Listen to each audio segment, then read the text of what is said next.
Muy buenas tardes, otra vez estamos aquí para comenzar nuestra segunda clase de la teología del cuerpo. Como hablábamos la semana pasada, hablábamos un poquito sobre fenomenología, todo el proyecto filosófico de Juan Pablo II, hablamos de fenomenología, personalismo, existencialismo, hablamos también un poquitico sobre la tesis teológica de Juan Pablo II, cuando Juan Pablo II nos decía que el cuerpo y solamente el cuerpo es capaz de hacer visible aquello que es invisible. Esta segunda clase la quería empezar aquí. Por si ven al lado mío tenemos un muro. Esto es un trozo de lo que es el muro de Berlín, que alguna vez dividió Alemania en dos, ¿verdad? Alemania Oriental, Alemania Occidental. ¿Por qué quise empezar esta clase aquí? Porque muchas veces nosotros como católicos vivimos un dualismo que, como decíamos anteriormente, no es católico, ni nos lo enseñan ni en el catecismo, ni lo oímos en ninguna homilía, pero por alguna razón empezamos a entender que el espíritu, ¿verdad?, es bueno y que tenemos que vivir solamente en el espíritu. Por el contrario, creemos que la carne, que el cuerpo es malo, ¿verdad? Y vivimos ese dualismo que no es católico, porque como católicos estamos llamados a vivir una unidad, donde nuestro cuerpo vive bajo la inteligencia del espíritu, donde entendemos lo que nuestras emociones nos dicen, pero más importante, comenzamos a entender el deseo desde su realidad ontológica, o sea, por qué deseamos lo que deseamos. Por eso quería estar aquí al lado de este monumento, de este pedazo del muro de Berlín, ¿verdad? Para que por medio de la teología del cuerpo tumbemos ese muro que a veces nos divide nuestro espíritu de nuestro cuerpo. Y es más, muchas veces hasta vivimos como divididos en tres, ¿verdad? Está nuestro cuerpo, está nuestro espíritu y está nuestra mente, nuestra razón, nuestra psicología. Que se nos olvida que cada uno de nosotros estamos hechos a imagen y semejanza de Dios. Un Dios que es tres personas, un solo Dios. Como nosotros también estamos llamados a tener conciencia de nuestro cuerpo, de nuestra mente, de nuestro espíritu y hacerlo una unidad que responda al llamado de Dios, que responda al propósito que Dios tiene para nuestras vidas. Entonces aquí, al lado de este monumento, de este muro que es un bloque real del muro de Berlín, vamos a comenzar esta clase y vamos a comenzar a tumbar esos muros y a vivir una unidad.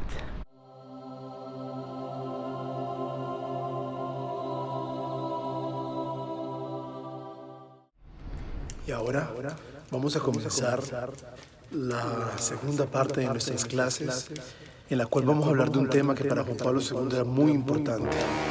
Vamos a hablar sobre el misterio.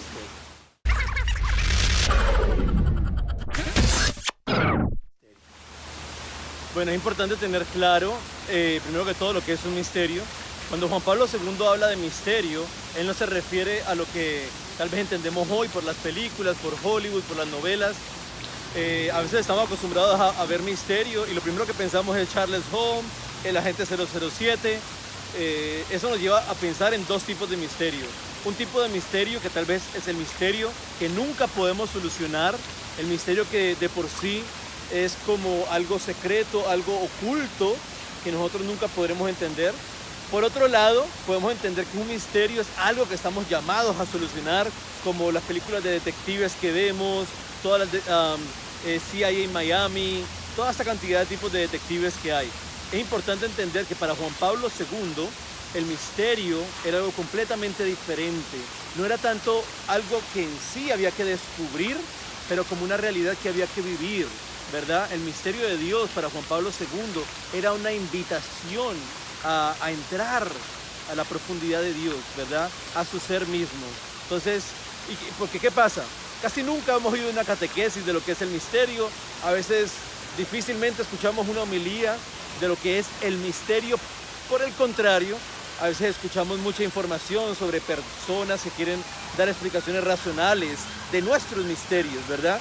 Se nos olvida que, por ejemplo, los sacramentos, anteriormente se le llamaba los misterios de la fe, los misterios de la iglesia, ¿verdad? Esas imágenes visibles de una realidad invisible que nos invitaban a entrar al misterio de Dios. Siempre que escuchamos hablar sobre el misterio, vamos en libros como por ejemplo Proverbios 20, Judith 2 y otros libros, vamos a ver que casi siempre se habla del misterio como algo escondido, como algo que no se ha dicho, ¿verdad?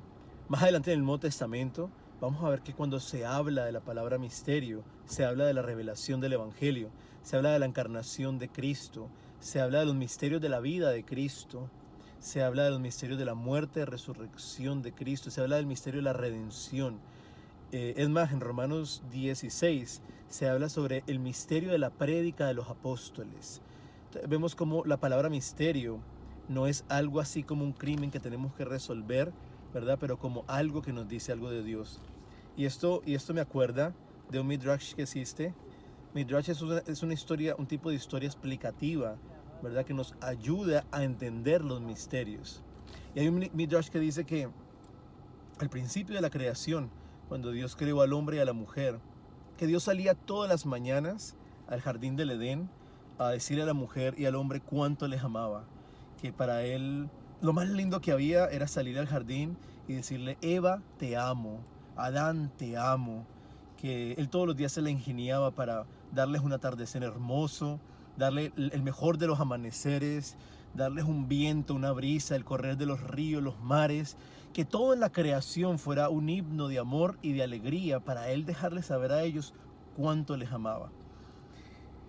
Cuenta la historia que cuando Adán y Eva deciden pecar y darle la espalda a Dios, que esa mañana Dios, igual que todos los días, salió al jardín a dejarles saber su amor, a decirles te amo, ¿verdad? Cuenta la historia que cuando Dios se encuentra con ellos, Dios dice: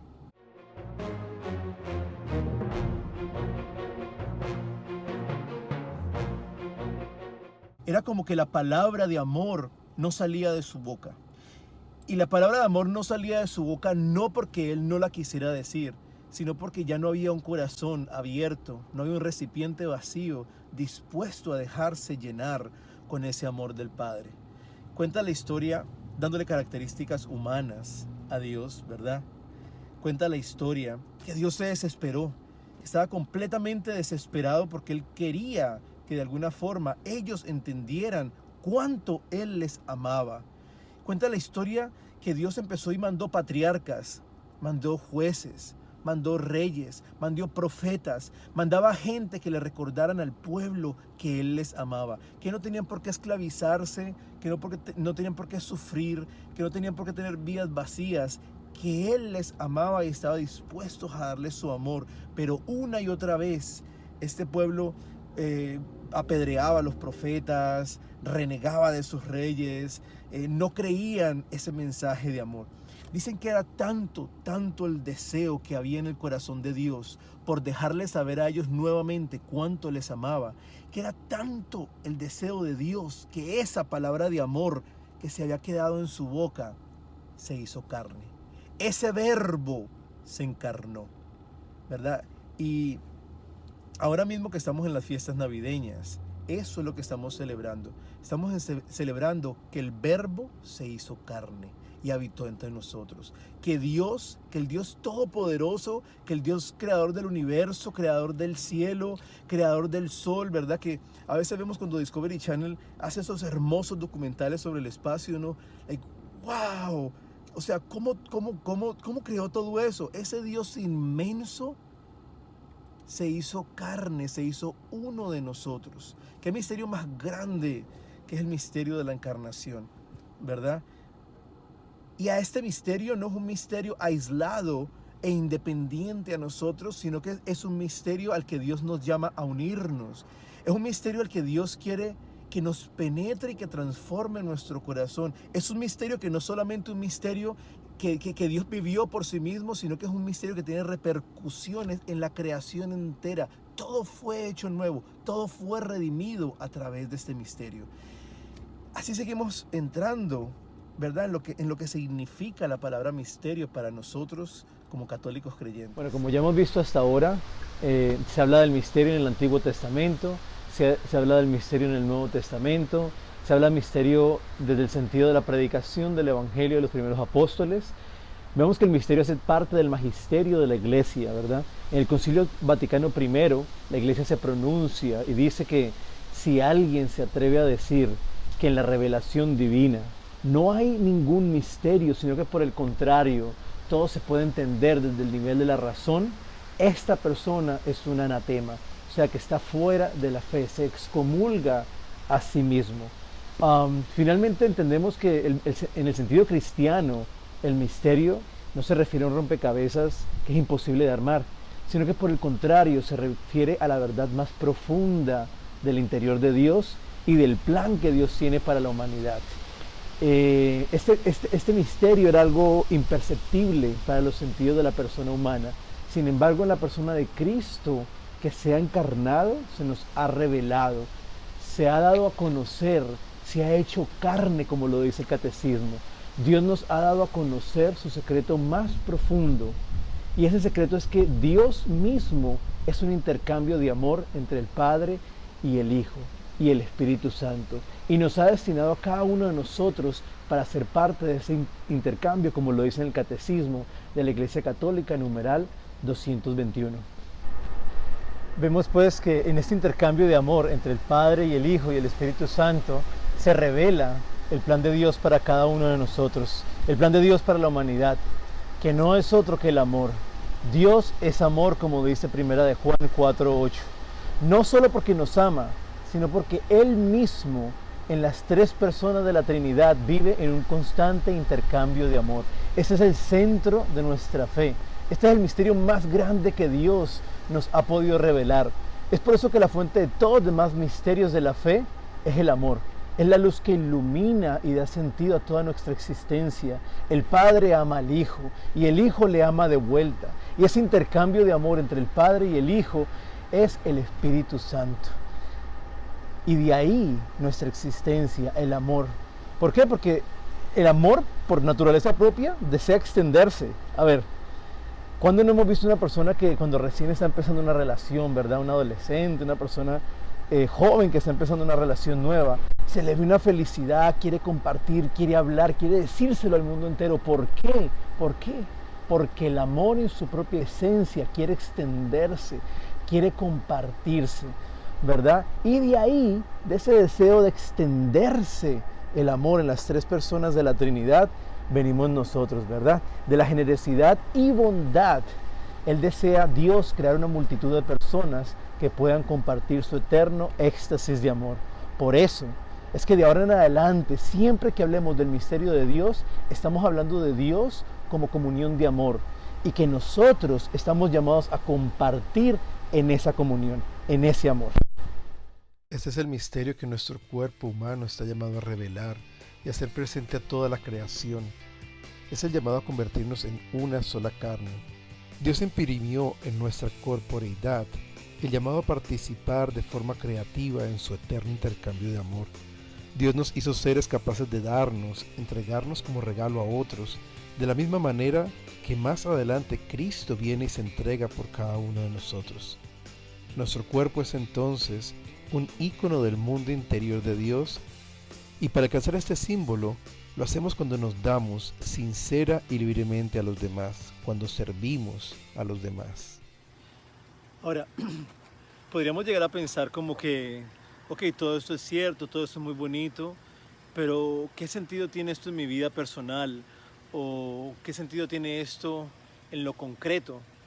Y yo diría que es importante, pero más que importante es urgente para todos nosotros darnos cuenta cuál es el lugar que ocupamos en la existencia, cuál es el propósito de nosotros aquí hoy, cuál es y de qué manera puedo desarrollar el llamado que tenemos cada uno de nosotros a ser íconos del amor para el mundo entero.